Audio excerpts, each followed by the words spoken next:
anggaran yang ada di pemerintah itu selalu tidak cukup. Lalu ada istilahnya backlog anggaran.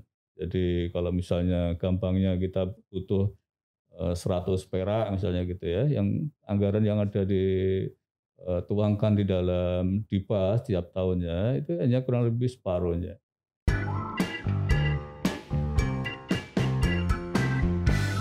Hai Sobat Bina Marga, selamat datang di program Bincang Jalan dan Jembatan persembahan dari Direktorat Jenderal Bina Marga.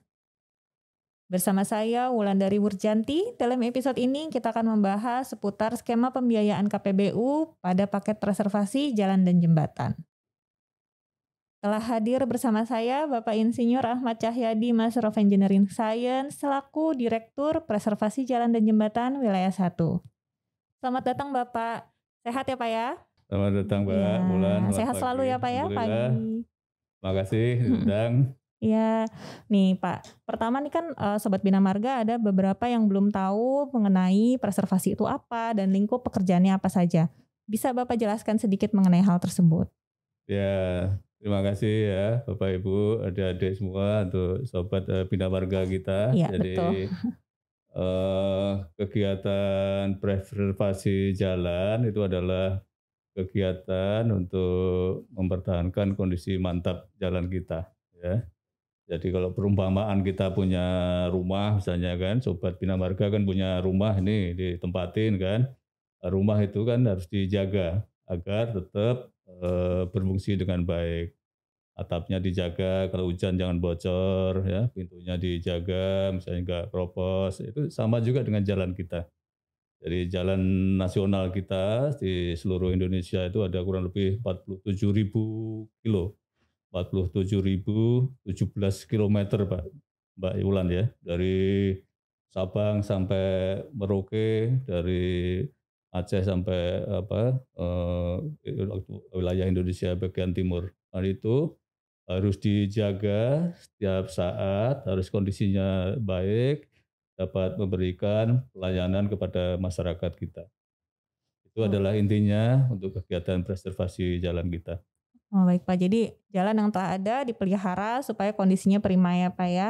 Nah, Ya, untuk wilayah satu ini berarti ada wilayah lain. Kalau wilayah satunya ini Bapak menangani wilayah mana aja Pak? ya, jadi wilayah satu itu adalah wilayah barat ya.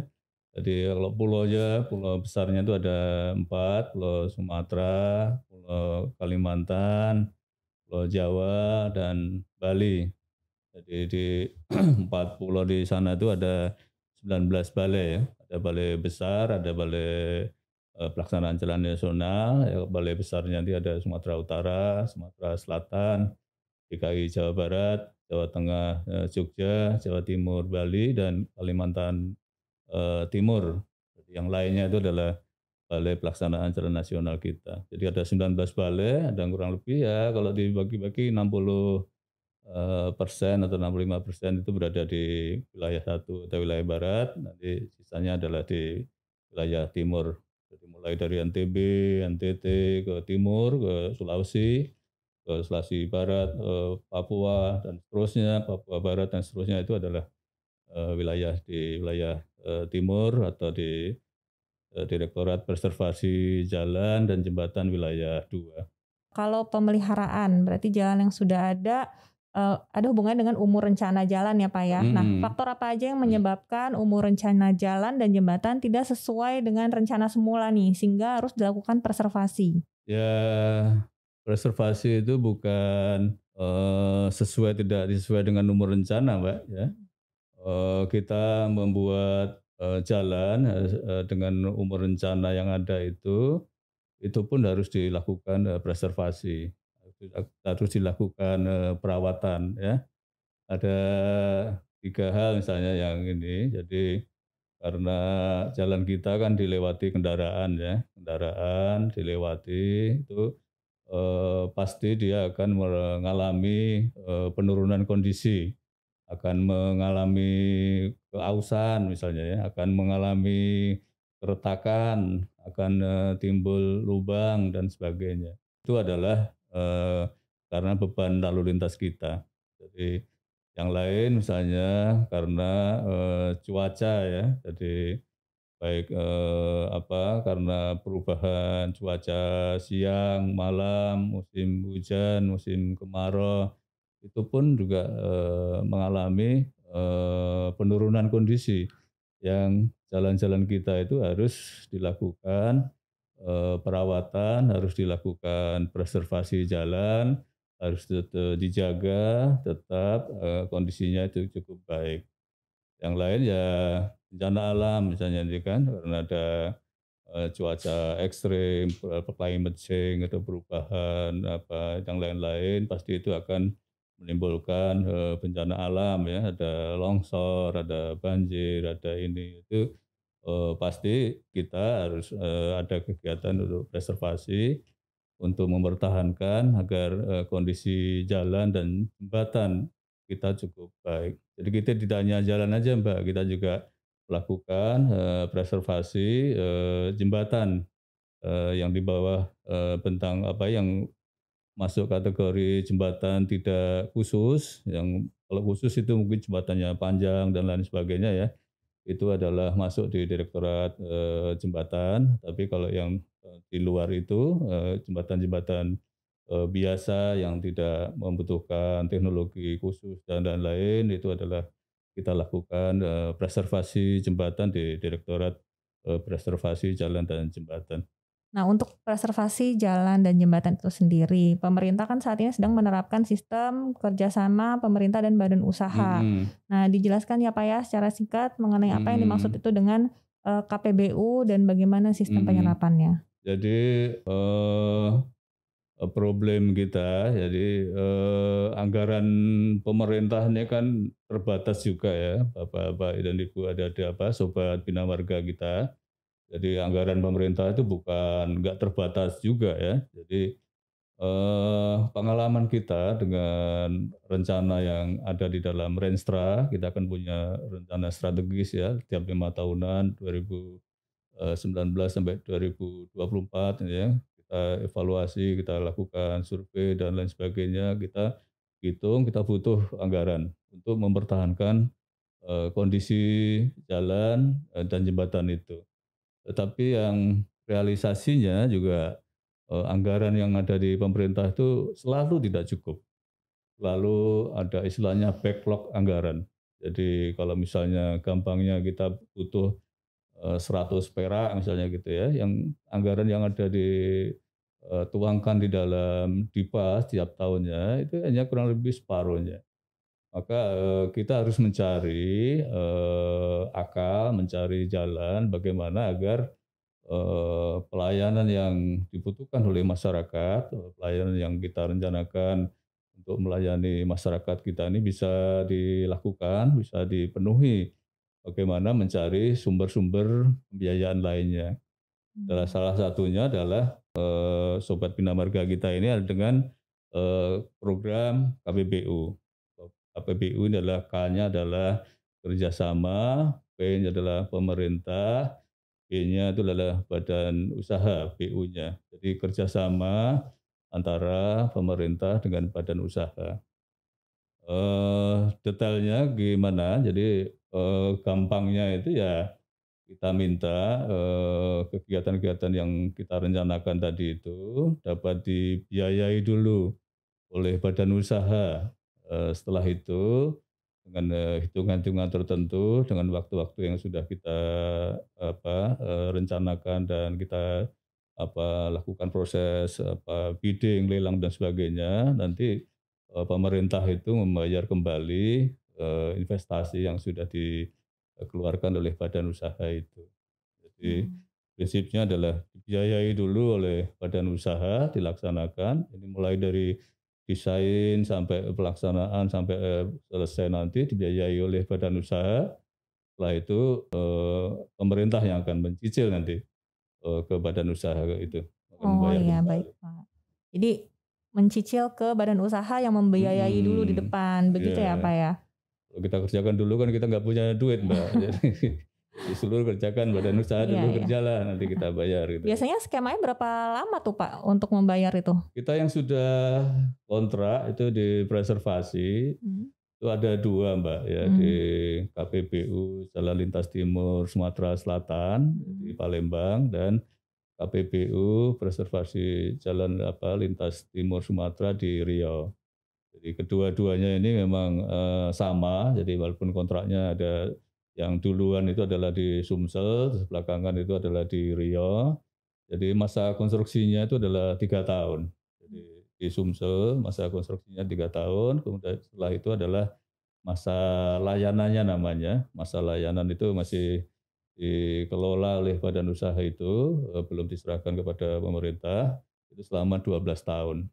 Jadi, total ada 15 tahun ya, 3 tahun masa konstruksi dan 12 tahun itu masa, layanan. Dan ini sama juga di Riau, di Jalan, Lintas Timur, Riau itu juga sama, itu adalah 3 tahun masa, pelaksanaan, setelah itu adalah 2 tahun, 12 tahun itu adalah masa layanannya. 3 tahun itu masa konstruksinya maksudnya. Jadi badan usahanya membangun, melakukan kegiatan konstruksi selama 3 tahun, setelah itu, 12 tahun itu adalah masa layanannya.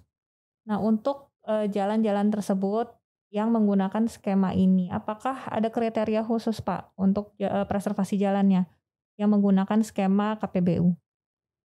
Ya memang harus ini ya, kita evaluasi, ruas-ruas jalan kita itu yang, menarik untuk, investor ya. Karena KPBU ini kan yang tadi saya sebutkan itu adalah kerjasama badan usaha itu menginvestasi dulu, kemudian kita bayar kembali. Jadi menarik tentu ada hitung-hitungan secara finansial, ekonomisnya, apakah dia, menguntungkan, badan usaha atau tidak atau dan lain sebagainya. Ya kita harus, lakukan, evaluasi, survei dan penyiapan dokumennya itu sehingga kita punya bargaining, punya apple to apple bahwa memang dari kita, butuh dan, dari badan usaha juga, menguntungkan kepada, dia sehingga investasinya itu benar-benar, bisa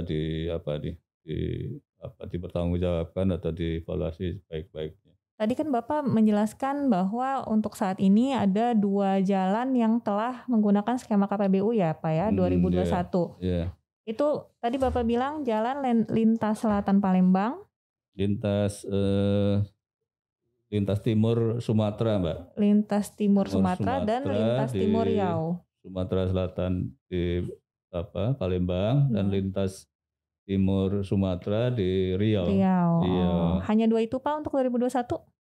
ya 2 itu juga udah banyak, Udah banyak udah ya. banyak. Kalau 2022, Pak, bisa 22 kasih ya. bocoran kira-kira ada nggak nih sistem KPBU ini yang akan diterapkan dari Ditjen Bina Marga? Yang sudah jalan itu, KPBU untuk penggantian atau pembangunan jembatan CH ya, dari jembatan CH, C itu adalah kalender, H-nya ada Hamilton. Jadi kita memang punya aset, cukup banyak ya jembatan kalender Hamilton itu yang ada terutama yang ada di Pulau Jawa ini. Jadi mulai dari Banten, kemudian, Jawa Barat, Jawa Tengah, sampai Jawa Timur ya. Kurang lebih itu ada 38 jembatan CH. Jadi jembatan CH ini adalah jembatan yang lama yang dibangun dulu dengan rangka, jembatan dari kalender Hamilton ini ya. Jadi itu memang, mempunyai perilaku khusus kalau secara teknis ya. Dia bisa secara tiba-tiba dia kalau beban itu bisa langsung runtuh apa segala macam. Jadi membahayakan kepada pengguna lalu lintas kita. Kita kemarin ada pengalaman di Pekalongan misalnya ya, tahun lalu itu ada jembatan CH langsung tiba-tiba runtuh. Jadi, kurang lebih 30 jembatan CH yang ada di Jawa ini mau kita ganti semua, Pak. Jadi kita KPBU-kan, itu juga nanti, prosesnya hampir sama dengan preservasi jalan. Jadi, sudah kita siapkan, desainnya, sudah siapkan dokumen lelangnya dan lain sebagainya dan nanti kalau sudah kontrak ya semua jembatan CH yang ada di Pulau Jawa ini bisa diganti. Menggunakan sistem skema Bisa pembayaran KPBU itu ya? ya KPBU. Jadi nanti di jembatan yang lama dibongkar, diganti yang baru, kemudian nanti berapa biayanya ya ada masa konstruksinya kalau nggak salah hampir sama dengan reservasi selama 3 tahun jembatan itu diganti, dibongkar, diganti yang baru, kemudian nanti selama 12 tahun lagi di masa layanannya nanti pemerintah akan mencicil ya, mengganti biaya yang sudah dikeluarkan oleh badan usaha. Nah, skema KPBU ini ada hubungannya dengan yang waktu Pak Basuki mengeluarkan program OPOR itu nggak ya Pak ya? Optimalisasi pemeliharaan, operasi, dan rehabilitasi. Ya. Oh tadi ada yang lupa ada yang apa, KPBU di wilayah timur juga ada itu Mbak. Ada ya? Ya mau kita propose itu di antara Wamena sampai ke Papua nggak salah, itu juga masih penyiapan dokumen ininya, dokumen lelangnya cukup panjang juga yang cukup besar. Nanti, setelah yang sudah sedang dalam proses yang KPBU jembatan CH tadi itu, nanti kita menginjak ke preservasi yang jalan yang di wilayah timur yang Papua ke Wamena itu. Nanti hampir sama juga prosesnya ya. Oh, ya. Jadi ya berkaitan dengan opor, jadi opor ini kan intinya adalah mengoptimalisasi apa ya, aset-aset kita yang sudah ada ya. Ya. Jadi, saya kira ini sangat apa, ya memang salah satu, kebijakan opor itu ya bisa termasuk yang KPBU ini. Salah satunya ya. Ya, KPBU ini kan juga melakukan, preservasi jalan dan jembatan pada, ruas-ruas jalan yang memang sudah ada kan. Jadi yang sudah ada ini kita, pelihara, kita tingkatkan, kita apa, sehingga kondisinya, lebih baik lagi dan dapat memberikan pelayanan kepada masyarakat kita. Baiklah Sobat Bina Marga, itu tadi bincang-bincang saya dengan Bapak Cahyadi mengenai skema pembiayaan KPBU. Next akan ada topik lain yang akan kita bahas bersama terkait penanganan jalan dan jembatan yang terdampak bencana dalam bincang-bincang berikutnya. Saya Wulandari Wurjanti undur diri, tetap semangat menyambung negeri.